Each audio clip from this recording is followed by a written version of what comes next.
Kejati ringkus anak buah Anies terkait korupsi 17,7 miliar. KPK mana berani?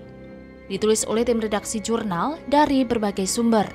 Tindak pidana khusus pada Kejaksaan Tinggi DKI Jakarta telah melakukan penggeledahan di kantor Dinas Pertamanan dan Hutan Kota Provinsi DKI Jakarta terkait dengan penyidikan pengadaan lahan atau pembebasan lahan yang dilaksanakan pada tahun 2018 dengan anggaran sekitar 326,9 miliar. Sejumlah petugas Satuan Khusus Pemberantasan Korupsi dari Kejaksaan Tinggi DKI Jakarta melakukan penggeledahan di kantor Dinas Pertamanan dan Hutan Kota di Petamburan Tanabang, Jakarta Pusat.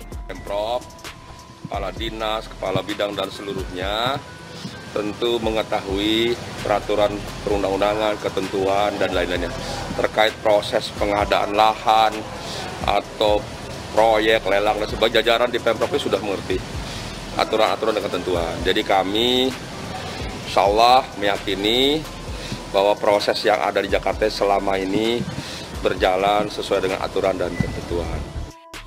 Yang saya dapatkan sebetulnya adalah bocoran, ya. Jadi bocoran dari orang yang disuruh untuk menghabisi saya, dan kebetulan yang disuruh itu adalah tersangka yang juga sudah kapok. Jadi mengenai bagaimana caranya itu saya serahkan kepada polisi untuk menyelidikinya. Tapi pemberi instruksi itu sudah jelas, namanya juga sudah ada di media ya, karena dia sekarang sudah ditahan, sudah 3 bulan ditahan ya. Namanya Mustafa Tontopan, dan dia memang salah satu pemain kunci dari sindikat tanah gitu. Dan sekarang dia menjadi gelap mata atau kalap karena perannya mulai terbongkar. Tim Tindak Pidana Khusus Kejaksaan Tinggi atau Kejati DKI Jakarta memeriksa Kepala Dinas atau Kadis Pertamanan dan Hutan Kota DKI Jakarta, Suzy Marsitawati, terkait dugaan tindak korupsi pembebasan lahan di Cipayung, Jakarta Timur atau Jaktim. Kejati DKI memeriksa Suzy sebagai saksi pada kasus mafia tanah bersama 8 orang lainnya, termasuk mantan Kadis Pertamanan dan Hutan Kota DKI, Jafar Mukhlisin, pada Senin 14 Maret 2022. Tim penyidik Kejati DKI sudah memeriksa 9 orang saksi pada Senin. 2 diantaranya adalah Kepala Dinas Pertamanan dan Hutan Kota DKI Jakarta, Suzy Marsitawati, dan mantan Kepala Dinas Pertamanan dan Hutan Kota DKI Jakarta, Jafar Mukhlisin, kata Kepala Seksi Penerangan Hukum atau Kasipenkum, Kejati DKI Jakarta, Ashari Syam dalam keterangannya di Jakarta pada Selasa 15 Maret 2022. Hingga saat ini, kata Ashari, sebanyak 34 orang telah diperiksa sebagai saksi yang berasal dari unsur Dinas Pertamanan dan Hutan Kota DKI Jakarta, unsur kelurahan setempat, Badan Pertanahan Nasional atau ATR Kota Jaktim, dan masyarakat yang dibebaskan lahannya untuk pembangunan ruang terbuka hijau atau RTH dan RPTH. Selain itu, penyidik Pitsus Kejati DKI akan memeriksa seorang notaris terkait dugaan sebagai makelar tanah di Kecamatan Cipayung. Saat ini, tim penyidik masih menunggu jawaban dan persetujuan dari Majelis Kehormatan Notaris Wilayah Provinsi DKI Jakarta guna melakukan pemeriksaan seorang notaris yang dalam menjalankan jabatannya diduga sebagai makelar tanah, kata Ashari. Dia menyebut tim penyidik Kejati DKI bersama Pusat Pelaporan dan Analisis Transaksi Keuangan atau PPATK masih mendalami dugaan ada atau tidaknya feedback yang diterima oleh Dinas Pertamanan dan Hutan Kota DKI. Hal itu diselidiki karena menyebabkan kerugian negara. Mengingat dugaan sementara bahwa perbuatan yang dilakukan oleh notaris menimbulkan kerugian keuangan negara, pemerintah Provinsi DKI Jakarta dalam hal ini Dinas Pertamanan dan Hutan Kota DKI Jakarta kurang lebih sebesar 17,7 miliar, ujar Ashari. Penyidik Pitsus Kejati DKI menggeledah di kantor Dinas Pertamanan dan Hutan Kota DKI Jakarta untuk mencari, mengumpulkan, dan menyita barang bukti setelah kasus tersebut masuk tahap penyidikan.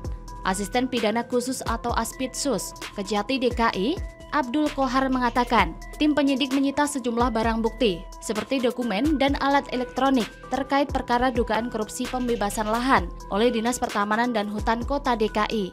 guna kepentingan penyidikan dugaan tindak pidana korupsi dalam kegiatan pembebasan lahan oleh Dinas Pertamanan dan Hutan Provinsi DKI Jakarta di Kecamatan Cipayung, Kota Administrasi Jakarta Timur tahun 2018, kata Kohar di Jakarta pada Kamis 20 Januari 2022. Setelah mengumpulkan sejumlah barang dan alat bukti, nantinya tim jaksa penyidik Ditsus Kejati DKI akan menetapkan tersangka. Kohar mengatakan, anggaran yang digelontorkan oleh Dinas Pertamanan dan Hutan Kota Provinsi DKI Jakarta sebesar 326 miliar lebih untuk pembebasan lahan di Kecamatan Cipayung yang kini telah dibangun Ruang Publik Terpadu Ramah Anak atau RPTRA.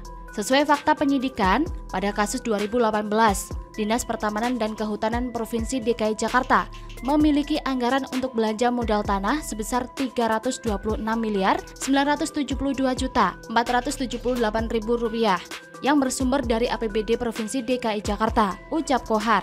Anggaran ratusan miliar tersebut untuk kegiatan pembebasan tanah taman hutan, makam, dan RPTRA di wilayah Kota Jaktim. Dalam pelaksanaannya, diduga ada kemahalan harga yang dibayarkan sehingga merugikan negara dan dalam hal ini pemerintah Provinsi DKI Jakarta kurang lebih sebesar 26 miliar 719 juta 343.153 rupiah, tutur Kohar. Dan seperti biasa, kalau ada kasus negatif seperti ini, kita tidak akan pernah menemui nggak benar yang menanggapi.